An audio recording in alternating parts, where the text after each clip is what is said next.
I guess it's just cooler to give birth in a parking garage.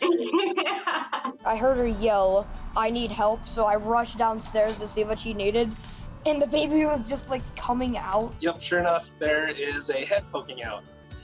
And I was like, oh my goodness, I'm really doing this. Here at Stitch, we celebrate the way everyday people can excite, delight, and inspire, one incredible story at a time.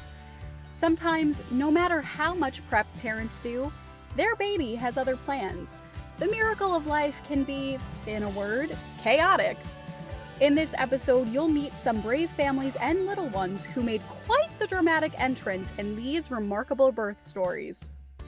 Up first, a surprise home birth saw Grandma and Dad step in as impromptu nurses. And all of a sudden I could feel him like ready to pop out of me. And I was like, oh, we're not making it to the hospital.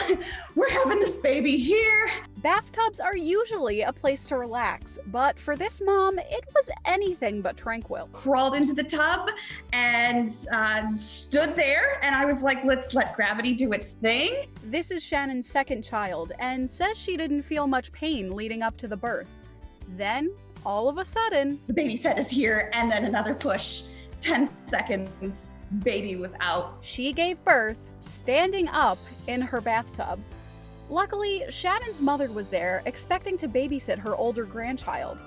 Thinking quickly, she was able to catch baby Jacob in a towel. It was amazing. It's absolutely something you never really desire to go through, but on hindsight, it was the most profound experience I've had in my life. Mother and daughter say there was no time to be scared. I had no time. No time for fear. It was pure adrenaline all the way. Dad Jordan was talking to the 911 operator, who told him to tie the baby's umbilical cord with a string. Scrambling around in a panic, and I found a shoelace. So tied it off. Both mom and baby were perfectly healthy and very thankful. There is nothing that women can't do. There's nothing we won't do for our children. Like, doesn't matter. You don't think about yourself. No. You don't think about, what am I about to experience? You just think, I have this child and he means everything to me, and I've got to get him into the world one way or another. This is what we're doing. Next, this mother credits her pregnancy and her daughter's birth with saving her life. One night, I was doing dishes, and I'm like, my heart rate was and you could see it pumping through my neck. My face was turning gray. I'm like, something's not right.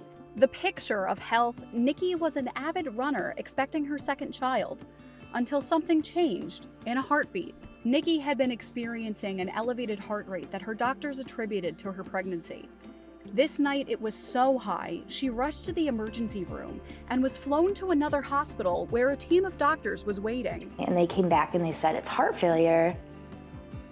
I honestly I didn't know if I believed them. I was like, no, that's not right. That couldn't be, that's impossible. I think the severity of Nicole's case makes it exceptionally rare. The doctors faced a difficult decision. When is the best time to end this pregnancy, deliver this baby, and give the baby the best chance at health and the mother's heart the best chance at health? The longer Nikki was pregnant, the more dangerous the situation became. But the longer she could hold out before delivering would be safer for her daughter. It is an incredible balancing act. At 24 weeks pregnant, doctors determined it was safe for Nikki to deliver, and baby Violet was born via C-section. She was 2 pounds, 15 ounces. She was the tiniest baby I've ever seen in my life, but perfectly healthy. With the stress of pregnancy gone, doctors hoped Nikki's heart would begin to improve. Unfortunately, things continued to get worse. Her husband Bobby and older daughter Zoe could only watch and worry. She woke up one morning and just put her hand on my face and was like, Mommy, it's gonna be okay. And I just remember wishing that I believed that, but I didn't. Then came the bittersweet news from Nikki's doctors. And then they said, you need a heart transplant. And that actually, as scary as it sounds, is the first time I ever had hope. Her heart had previous scarring that caused the heart failure. Doctors believed Nikki might have suffered from a so-called silent heart attack in her past that led to the scarring. Silent heart attacks don't have the typical painful symptoms of a regular heart attack, and for some, go unnoticed, unless there are extraordinary circumstances, like Nikki's. If it wasn't for that, I think I could have just been out running one day and gone into cardiac arrest. Nobody would have ever had any idea why. Violet is now a happy, healthy toddler, and Nikki is a happy, healthy, and grateful mom. She was a miracle, and she saved my life. Imagine being pregnant at nearly the same time as another 35, yes, 35, of your friends and coworkers. This hospital had its very own baby boom. So he was one of the first to start the baby boom. Even the parents and of the families of our patients, they'll walk around and say, do you have to be pregnant to work here? Is that a requirement? And then they joke about not drinking the water. Between 2019 and 2021, 36 NICU nurses at the Children's Mercy Hospital were pregnant. That was about 10% of the staff. Our directors do a really good job at taking care of the staffing, but I definitely wouldn't want that when you have so many of us on maternity leave at the same time. Though a challenge for staffing, the new moms say it improved their ability to care for their patients. After having a baby, I think we're so much more empathetic and we can connect a little bit more with the moms and dads here. It was a very humbling experience. As a nurse, you're used to providing that bedside care, but as a parent, it's a whole new perspective. Even their family photo was difficult to coordinate. Only 30 could be there in person. The others had to be edited in.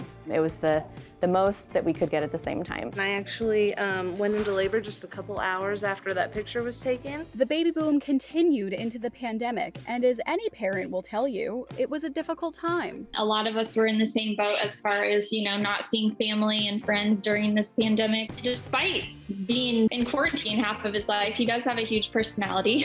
Isn't really shy, pretty outgoing. The unique experience has not only made the moms better at their jobs, but they've formed a unique, special bond with their coworkers. It's been great having a huge support system and learning different milestones together versus, oh, this might be wrong and what could it be, and having help with it. I've established friendships that I think I'll carry forever. They're some of my best friends, lifelong friends, and loved going through it with them. This next story features a kid who might just be the best big brother out there. Kelly was home waiting for her husband to come back from out-of-town business. Little did she know, her baby was not going to be doing any waiting. And he's like, oh, you need to call 911. I'm like, no, I think I'm having Braxton Hicks. I don't really think it's anything. But it was actually everything. Kelly went into labor and only big brother Christopher was there to help. Heard her yell, I need help, so I rushed downstairs to see what she needed. And the baby was just coming out. And I had to run up and down the stairs getting towels for her to use to wrap around the baby. Both Kelly and Christopher called 911. He was like, well, the paramedics are coming, and then I pushed again and then kind of just caught the baby and then put him on my chest, and then 2-3 minutes later the paramedics come walking in. Christopher was able to stay calm even as the paramedics arrived. It was a huge relief. I was just started taking deep breaths. He surprisingly was extremely calm for the whole situation that was going on. It's always nice to phone a friend, but even better when that friend is a 911 dispatcher who can get you help as you're in labor. When Jenna started going into labor, at first, she wasn't worried. It's taken 6 hours. So I was like, oh, we got time. My dad's on his way up. And no, I went to the bathroom and couldn't help it. It just started to push. But the situation progressed, and Jenna was clearly about to give birth at home. Her husband, Dave, made the call. Asked her 3 times who she'd want me to call, and she kept saying, I don't know, so I just said, I'm just calling 911. It's the first time in my life I've ever had to use that number. Meanwhile, Jenna's best friend, Jenny, was having a normal day at work as a 911 dispatcher. I got there, and it was the first phone call I took of the day. He said, it's my wife's in labor, and it's her 4th kid, and I knew right away. I was like, this is my friend. Jenny recognized the voice right away. He goes, Dave? I was like, yeah. She goes, it's Jenny. And then I could tell a little bit of urgency in her voice too, so. Jenna and Jenny have been friends for a long time. I mean, she's been my best friend since we were 5 years old, and our oldest daughters are only 6 months apart, and we've just been in each other's lives through every big event. And in the chaos, their friend was able to bring the couple some calm. She did a really good job of keeping her composure because when she found out, it's personal, close friends, it's family. And instead of freaking out, I think she was more determined to help us than anything. Dispatchers typically disconnect once help is on the way, but this was certainly a special case for Jenny. Normally, as soon as Omaha picks up and we know they have it, we disconnect the line, but knowing that it was her and not knowing if baby was gonna come before they got there, I was like, I have to stay on the line. I was able to hear baby's first cry, and then I was able to hear it's a girl, and I wasn't expecting to know that until she was home from the hospital. The Jens were thrilled they could, in a way, be together for this special moment. It was awesome, a godsend. It was just amazing.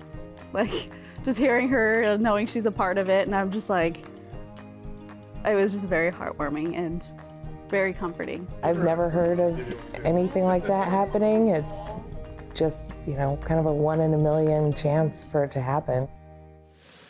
Fate, a parking lot birth, and a happy ending. This next story has it all. They started coming consistently, and we're like, okay, well, I can do this. I was breathing through it. So we get in the car, and all of a sudden, I just transitioned into the next stage of labor. And we had a 40-minute drive, and I remember just pulling up to the hospital thinking, I don't know if I could do this for another 6 hours. I'm tired. Madison thought she had more time before her second child arrived.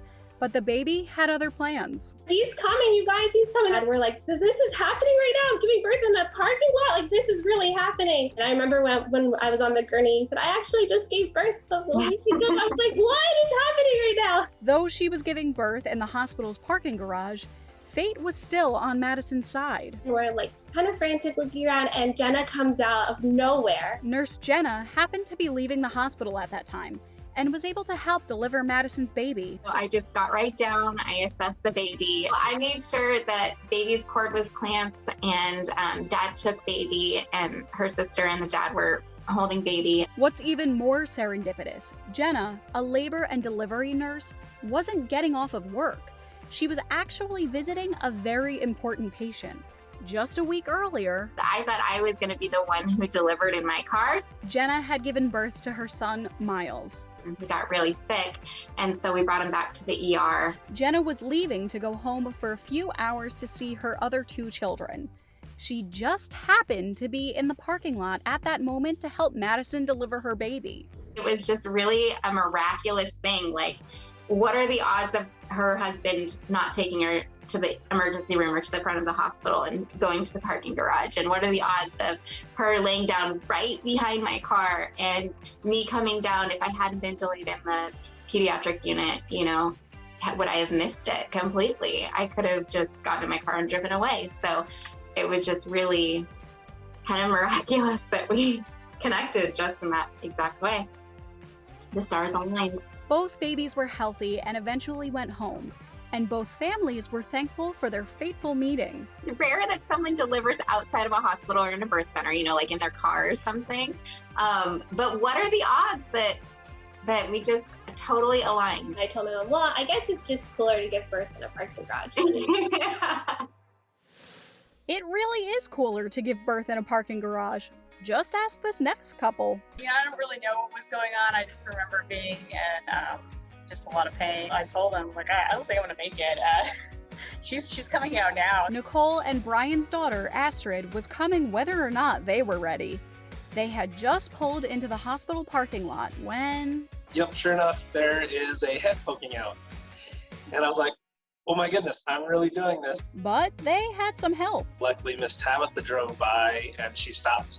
I was like, holy smokes, I'm not alone in this. It was very fast. It was very, very fast. Environmental Services Manager Tabitha noticed Nicole on the ground and offered to help, but she didn't realize she was about to witness a birth. I was playing catch and Astrid shot out and I caught her just in time. As soon as he picked the baby up, and it was just instinct to take off my sweater and brought the baby up. It all happened so fast, Brian says it didn't dawn on him until later that he was the one to deliver his own daughter. Yes, she carried you for all those months, but hey, I caught you. In our next story, COVID-19 created a scary situation for this mother and her baby. Kayon was 33 weeks pregnant when her legs started to hurt. Doctors found that she was dehydrated, not just because of COVID-19, but she also had the flu. My body was so hot. They're like, your temperature is just, it's crazy. So they tested me for flu and I'm COVID. And next thing you know, we're having a baby. And I'm like, wait a minute, we're not ready yet. At 3 pounds, 5 ounces, baby Zoe was born and immediately sent to the NICU. Luckily, she didn't have the virus. Mom's health, on the other hand, was getting worse, and Kayon was transferred to a different hospital. It really opened my eyes up quite a bit because she's the most cautious person when it comes to having all the PPE on, for being out in the public and sanitizing and all that. And to see her, what happened to her, and she almost died on her birthday. It was crazy. Both mom and baby fought for their lives separately. All families do better when they're with their baby. In this case, as the neonatologist and as a mom myself, our hearts were broken thinking she can't see her baby. Neither of them could see the baby. The medical teams worked together to unite the three over FaceTime, the push Kayon needed to continue fighting the virus. I don't know what happened, but it was a 360 turn. Mm-hmm. It was just like, this is looking pretty bad, Kay. Like, this is not all good, to me being up and alert, doing better, and was able to be discharged. Soon, both Kayon and Zoe were released from the hospital and are now happy and healthy. Out of tragedy came unlikely new beginnings in our next story. Oh, I know. You don't have to cry. At 57 years old, Barbara is a workout fanatic, elementary school gym teacher, and most surprisingly, a new mom. When I say I didn't mind staying up all night, I really didn't. I can sleep tomorrow. I'll sleep next week. In a year from now, he'll be sleeping all night. It won't matter. In 2016, Barbara lost her 13-year-old daughter, Molly, to an undiagnosed brain tumor. The loss made her dream of having another child, and through hormone support therapy, baby Jack was born. My due date was April 13th, and then, I went to the gym on Thursday, had a very typical week, and then Friday had preeclampsia and had to deliver the baby. Barbara says that her age is actually an advantage and offers a different perspective. When you're in your 30s and first starting out, you're piled with worries about everything: career, paying the bills, finding daycare, being a good parent, balancing it all. And now I just feel like, what's important is quality time together and loving one another and hanging out and enjoying the quiet times. In New Hampshire, no one my age had delivered a baby healthy. But I'm nursing Jack and I'm doing just fine. I'm having no trouble at all. If my experience can help that person that's someplace that wants to be a mom, then Jack is helping people just by showing up. In our final story, an emotional reunion between parents and the dispatcher who helped save their baby's life. He's sending somebody. Hello? I'm talking to the paramedics, okay? I'll be right there. I'm talking to the paramedics. Please hurry. It was a shock when Francine gave birth at just 25 weeks pregnant. I sat down and I felt baby's head. I told him. She told me, I didn't believe her. She said, I feel baby's like, head. I no, said, no, you don't. Not right now. And then right after, before he finished his sentence, she just came out. In moments like these, seconds matter. Is the baby breathing? Okay, listen to me carefully, okay? Listen to me carefully. I need you to gently wipe the baby's mouth and nose and vigorously dry the baby with a clean, dry cloth for about 30 seconds, okay? Mouth and nose and what? Nathaniel was terrified. He continued to tell us, okay, now you need to perform CPR. At that moment, my wife is holding our newborn baby and she looks at me to perform CPR. And I remember standing there frozen and I looked at her and I said, I'm sorry, I can't. Luckily, Mom jumped into action. I'm going to tell you how to do chest compressions on your baby, okay? I need you to lay her or him flat on the ground, on his back, or her back. Okay. Let me see. Seconds later, the paramedics arrived and baby Milani was rushed to the hospital. She fit in a washcloth, a face washcloth. The family was able to meet the dispatcher that saved their baby girl's life. It's unexplainable. It's amazing. And just that's the best word I can put to it. It's amazing. Yeah, he's the one that talked us through all that. Oh my God. Would it be right to say this is a call you'll probably remember for a while? I'll never forget it. We hope you enjoyed these stories of remarkable births around the country. Thanks for watching Stitch.